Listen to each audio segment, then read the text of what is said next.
ouvir o que ela fala agora. Olha, o vice-presidente tem se envolvido em toda essa política, incluindo a Venezuela, e está altamente envolvido nisso desde o começo, ele está profundamente envolvido.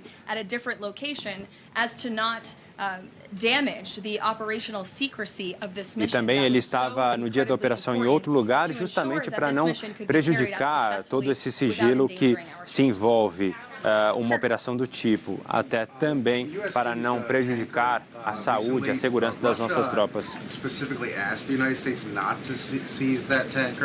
Olha, a Rússia pediu especificamente para os Estados Unidos não apreenderem aquele petroleiro, mas isso aconteceu. Olha, eu acho que você está se referindo ao petroleiro Bela 1, que foi apreendido hoje mais cedo no Atlântico Norte. E essa apreensão aconteceu por causa de violações às sanções americanas. E essa administração vai fazer que se respeite todas as sanções impostas pelos Estados Unidos.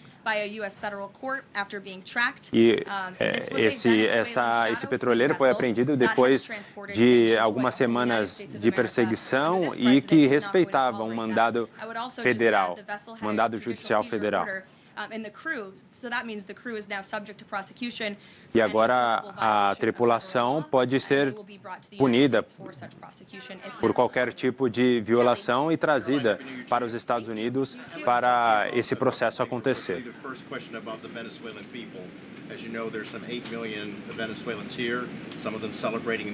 Olha, há muitos venezuelanos por aqui, muitos celebrando nas ruas, mas há também muitos, aliás, que estão preocupados em que ponto os Estados Unidos estão em relação a isso nessa transição. Olha, eu acho que o fato de o presidente Donald Trump cumprir essa promessa de longa data, inclusive uma promessa durante o governo Biden de fazer Nicolás Maduro responder pelo que tinha feito,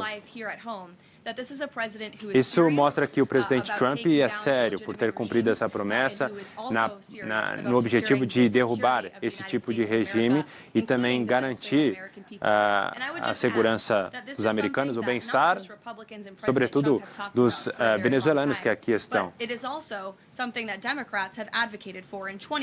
Mas é importante também falar também que os próprios democratas gostariam disso. Em 2020, o Chuck Schumer, um dos líderes democratas no Congresso, chegou a criticar o presidente Donald Trump por não tomar medidas sérias contra Nicolás Maduro.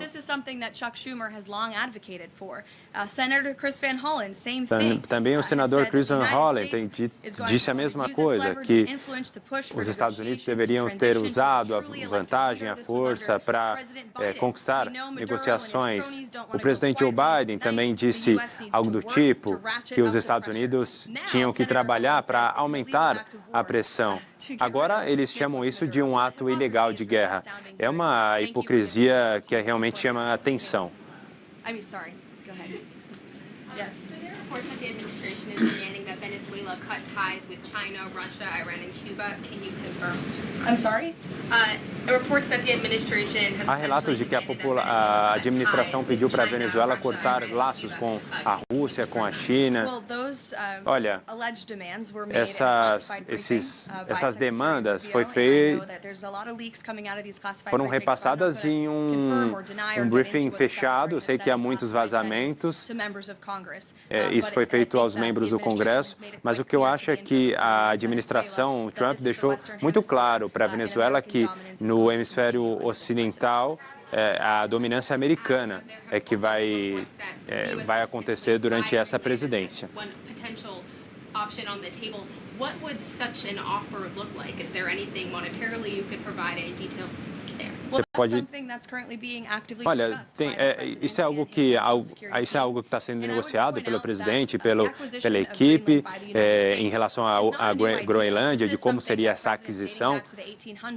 É algo que está sendo negociado e tem a ver com a segurança nacional dos Estados Unidos. that he views it in the best interest of the United States to deter. Agora, a Caroline Leavitt continua, então, Vitor, falando sobre a Groenlândia, um assunto também que chama a atenção, sobretudo nos tempos mais recentes, por causa das ameaças de Donald Trump de adquirir, seja por uma compra ou seja por uma ação militar, tomar o controle desta região que é da Dinamarca. Não tem gerado grandes notícias positivas por parte da Europa, que não gosta do assunto, mas dentro do território americano, o governo diz ter apoio para isso. No fim das contas, ainda não há uma decisão tomada sobre o que vai acontecer, mas a gente segue acompanhando, inclusive. Uma reviravolta nas relações internacionais, aí motivadas pelas ações do Trump diretamente na Venezuela. Com a apreensão desse navio, é bom a gente dizer que pela Convenção de Montego Bay, né, a Convenção Internacional sobre o Direito do Mar, qualquer embarcação estrangeira em águas internacionais, ela está sob a jurisdição da bandeira do país dela. E é impossível ter algum tipo de ataque, uso da força ou apreensão. Isso violaria as regras internacionais. No caso da apreensão do navio pelos Estados Unidos, era um navio de bandeira russa, escoltado por um submarino russo, mas por causa das sanções dos Estados Unidos contra a indústria do petróleo da Venezuela, que revogou licenças de empresas estrangeiras de utilizarem, exportarem o petróleo venezuelano para fora do país, então há um problema duplo, porque a Rússia já reclamou, não é, que isso é uma violação do direito internacional, o nível de tensão causado pela captura do Maduro, isso tudo envolve uma incerteza mundial. A Groenlândia, ela pertence à Dinamarca, um país da OTAN, e quando a OTAN foi criada, esse artigo 5º, que é uma cláusula compromissória, onde algum país membro da OTAN, se for atacado por um país estrangeiro, todos têm o direito de ação coletiva. Mas nunca se pensou que um próprio membro da OTAN atacasse outro.